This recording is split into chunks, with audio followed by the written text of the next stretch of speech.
नमस्कार, कशिश न्यूज देख रहे हैं आप और मैं सुष्मिता राजू आपके साथ। बुलेटिन की शुरुआत कर लेते हैं। बिहार के विश्वविद्यालयों के लिए नई गाइडलाइन लागू हो गई है।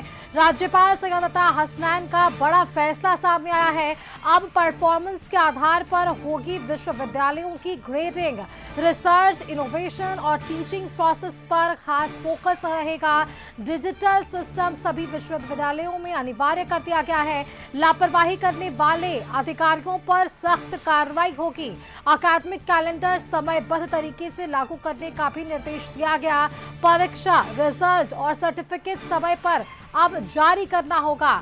नैक मानकों के आधार पर ए से डी तक मिलेगी ग्रेडिंग। डिजिटल ऑर्डर में अगर बात करें तो डिग्री और मार्कशीट अपलोड करना होगा।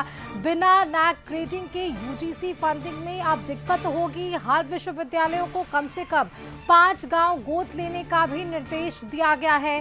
तो ये बड़ी जानकारी सामने आई है, जहां बिहार के विश्वविद्यालयों के लिए ये नई गाइडलाइन लागू कर दी गई है।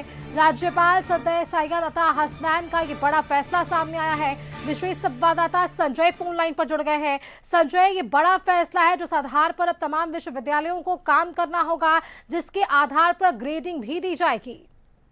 सुष्मिता, निश्चित तौर पर बिहार के विश्वविद्यालयों में शैक्षणिक गुणवत्ता सुधारने के लिए कुलाधिपति से राज्यपाल ने एक बड़ा स्टेप लिया है और सैयद अता हसनैन ने नई गाइडलाइन जारी कर दी है। प्रदर्शन आधारित ग्रेडिंग प्रणाली लागू करने का उन्होंने निर्देश दिया है।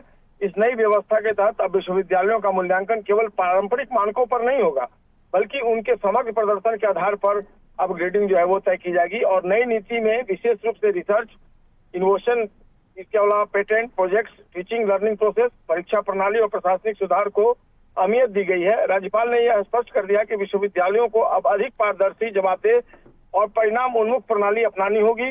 इसके तहत सभी विश्वविद्यालयों में डिजिटल सिस्टम लागू करवाना अनिवार्य कर दिया गया है।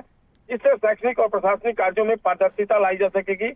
गाइडलाइन जो जारी की गई है उसमें सभी विश्वविद्यालयों को समयबद्ध एकेडमिक कैलेंडर लागू करने के लिए कहा गया है। परीक्षाएं, परिणाम प्रकाशन और प्रमाण पत्र वितरण तय समय सीमा के भीतर सुनिश्चित करना होगा।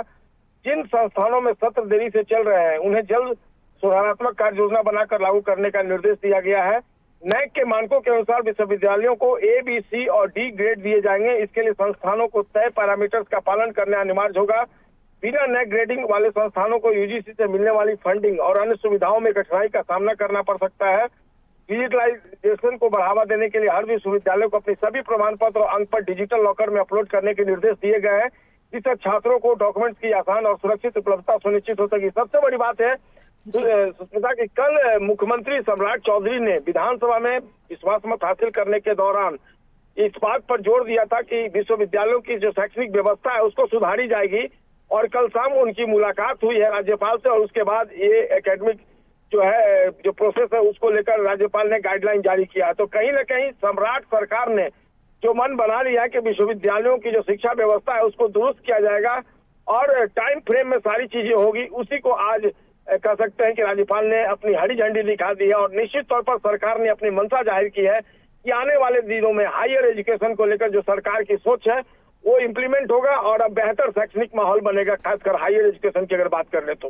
जी सुष्मिता। हाँ, बिल्कुल बिल्कुल संजय, बहुत शुक्रिया आपका हमारे साथ जुड़ने के लिए। आपने वो तमाम बारीकी से जानकारियां साझा की है कि किस तरह से अब ग्रेडिंग तमाम विश्वविद्यालयों को दी जाएगी।